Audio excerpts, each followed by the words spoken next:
Hello folks, Sula here, and I'm playing Karthus in a pre-made team, along with Metallion, who's known as Noobstar, Earthstrike, Ape, and Donsky. And I'm going to cut away from the loading screen because of YouTube time restriction restraints.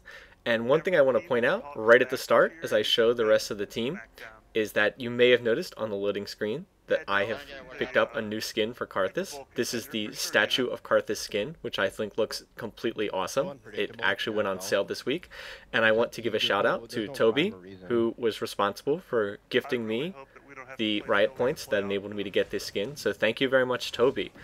Also, Toby was able to send me a code that allowed me to purchase the second champion bundle, so I was able to unlock about 18 more champions using that, so now I have about 45 total champions unlocked, which is almost more than I know what to do with.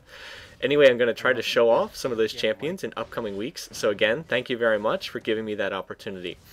Alright, in terms of this game, I wanted to play a game with Karthus now that I have this skin. And I wanted to feature Karthus with this awesome Statue of Karthus skin.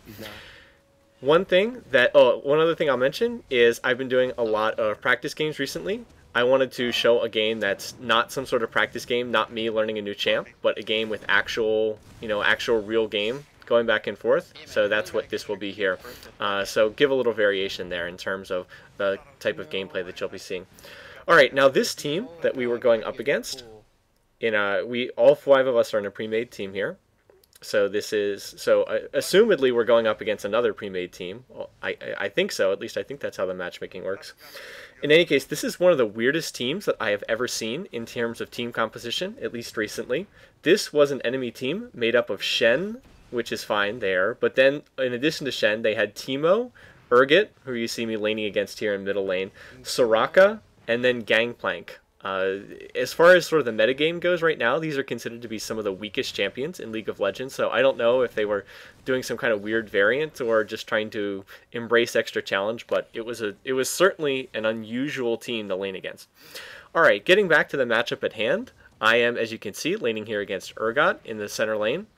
You don't see too many Urgot players, so just because Urgot is not a particularly popular champion, and he's considered to be rather weak, so you don't see Urgot very often. That means that I have less practice in playing against an Urgot player. For instance, I've played against a ton of, like Ashe players and Annie players and, popular champions that you see all over the place. But I don't have too much experience with Urgot, and so that was giving me a little bit of difficulty at the start of this game.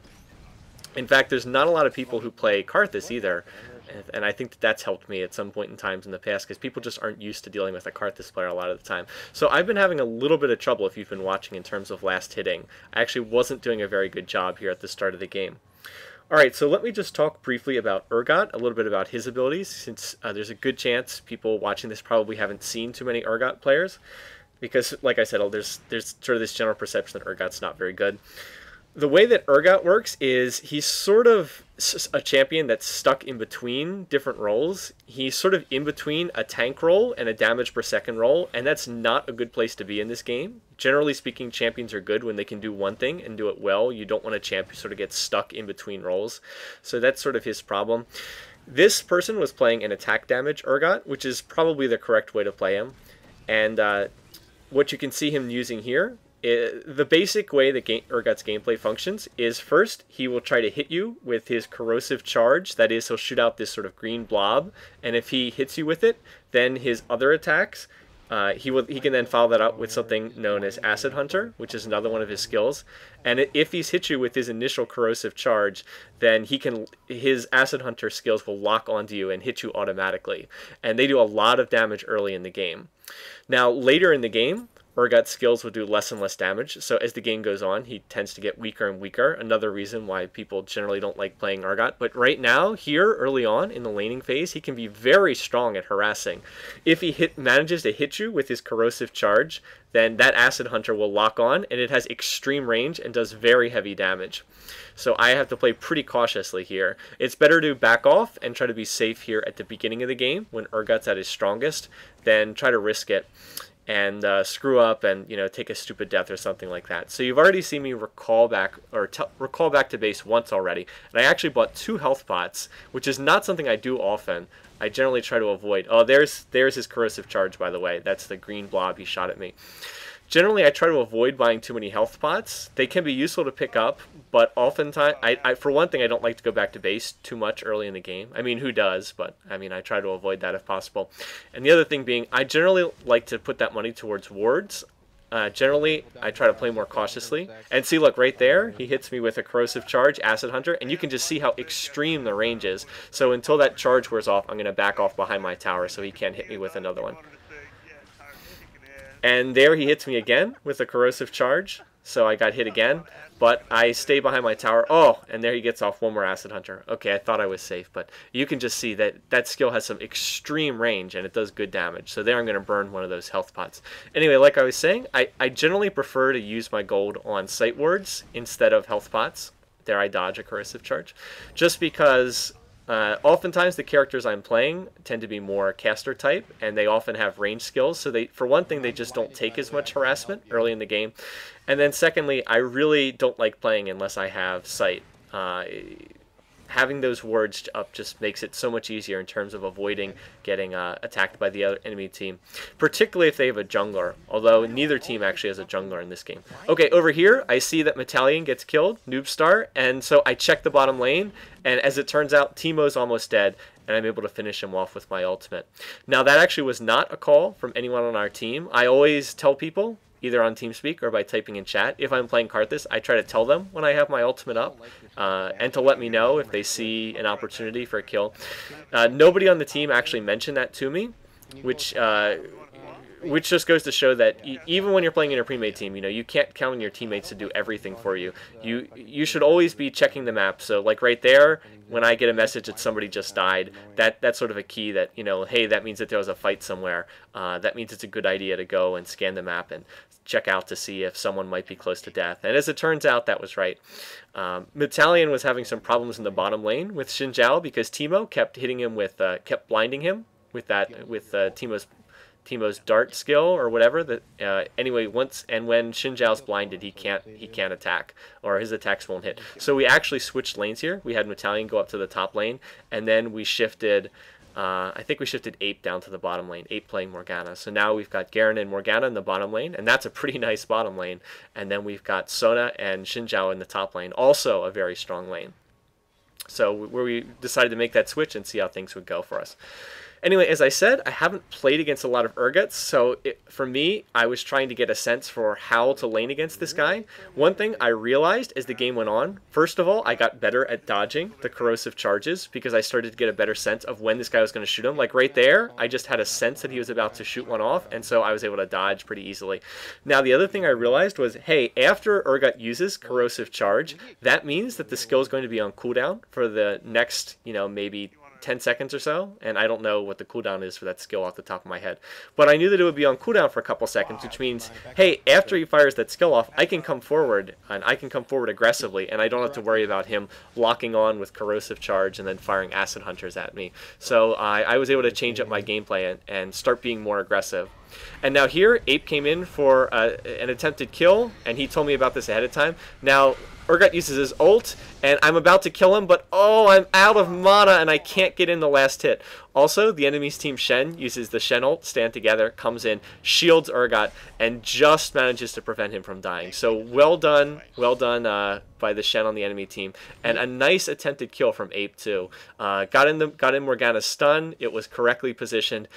Unfortunately, Shen's ult and the fact that I happen to be out of mana there prevent us from getting the kill. So that was a bit of a waste and a shame. But good play on both sides. Just well played by both people on both teams. All right, now I'm ready to go back to base. This is actually a good time to go back to base. Wasn't forced to go back. So I'm going to purchase Blasting Wand. That's the main thing I wanted to pick up there. I also pick up a little bit towards Catalyst for Rod of Ages, and then a pair of Sight Words. And now there's a fight going on in the top lane. Metallion and Earthstrike managed to get the enemy team Soraka, and then they're going at their Gangplank. And I see this going on, and I'm going to use my ult to go in there and finish off Gangplank just to make sure we get the kill. I was actually holding off on the ult for a few seconds there because I didn't want to kill steal those guys. I wanted to see, like, you know, if they had the kill well in hand, then I was just going to let them take it. So partly so I could save my ult, and then also so that they could get the, you know, get the reward for get the golden experience reward, because that was their kill. I mean, I didn't really do anything, but in any case, that's 2 kills using Karthus' ult, and that means I'm off to a good start in this game. Picked up a couple hundred extra gold from that, so already a good sign. And with the two characters on the enemy team dead in the top lane, you can see that their Urgot went up there to defend that tower from being pushed, which is all well and good, but that means that they've left their middle tower undefended. So I'm going to come forward and attack that. But I decide, okay, let's, I don't know where or how much longer those people who are just killed, I don't know when they're going to come back up. So I decide, all right, let's not be stupid here. Let's not push my luck by running forward like a noob and getting killed in front of the tower. What I'm going to do instead is use the opportunity to throw down two sight wards, one on each side of the lane, to protect the enemy team from coming in and trying to get me the same way that we came in and tried to get the enemy team's Urgot a minute ago. And since the lane was in relatively good shape, I decided I'd use this opportunity to slip in and go take the blue buff, get the Golem buff, which is a very good thing to have on Karthus. Now, I took just a little too long to do that, because you can see they were able to come forward and start getting in some hits on the tower. So I come forward to engage, but this is kind of a bad fight. I don't really want to take on 2 enemy champs at once. And again, you can see how much damage that Urgot's doing once he locks on with his corrosive charge. In the midst of that fight, he basically had like a point-blank shot. And there I managed to dodge a second one. Now, you might think I have to go back to the base here, but I really don't. I mean, I'm almost out of mana, but again, because I have the blue buff now, my mana is going to recharge incredibly quickly, so I don't have to worry about that. And meanwhile, while the enemy team's pulled 2 people over into the middle lane to try and push the tower and deal with me, that means that they've left the top tower undefended. Urgot's heading over to deal with that, and I tell Metallion and Earthstrike that Urgot's heading up there, and so that you can see Urgot comes up there to defend, but that means that Soraka is now by herself here in the middle lane, and that's not a good position for Soraka to be. One curious thing that I'll mention, I don't know if I've talked about this in any of my past videos, or not much anyway, is that when I first started playing this game, I played Soraka more than any other character. I mean, a lot more than any other character. I would be in these games with Speaker and Mookie and Metallion, and everyone in the game would be level 30 except for me, and I would be like level 10 or 15 or something. Anyway, to continue the story in a minute, Donsky gets in a hit on the enemy Teemo, and I use Requiem to finish him off, but the enemy team Shen uses Stand Together and protects him from the damage. So well played by the Shen on the other team. And someone on their team types in fail, which I suppose it was. I'd prefer to just say it was a very nice play by the Shen on the other team. Anyway, as I was saying, when I first started playing this game, I played a lot of Soraka. In part because she's a very cheap champion to buy. I think she's one of the super cheap champs, along with like Ashe and Nunu. So I was able to pick her up relatively quickly. Oh, and there's a fight breaking out in the top lane, but we're not going to see that. So I picked up Soraka, and I would just play pure support, nothing but healing and supporting the rest of the team, because I was so much lower leveled than everybody else in the games I was playing that there just wasn't much of a chance for me to go around getting kills. So I would go around and I would support everyone on my team, and as long as I did a pretty good job of that, we would have a really good chance to win, because the fact that I was so much lower level than everybody else meant that we would have a bit of an advantage if I could play well. Anyway, so I actually know quite a bit about Soraka, but unfortunately she was nerfed in a lot of patches, and now she's just not really that good, unfortunately. Also, as time went by, I sort of got more and more tired of that gameplay of just doing nothing but supporting everybody else in the enemy team, which sort of wasn't fun long term. Anyway, we exchanged kills up in the top lane. I was harassing Soraka back and forth here, but Soraka can sometimes be a little bit difficult to kill, particularly for a magic damage champ like Karthus, because Soraka has natural magic resist as part of her passive. Oh, by the way, Urgot disconnected, but he'll be back in a little bit. He'll be back in like 1 minute. So it can be pretty tough to wear her down with a magic damage champ like Karthus. And with that Soraka player just spamming heals on herself constantly, spamming heals and infuses on herself, made her pretty tough to kill.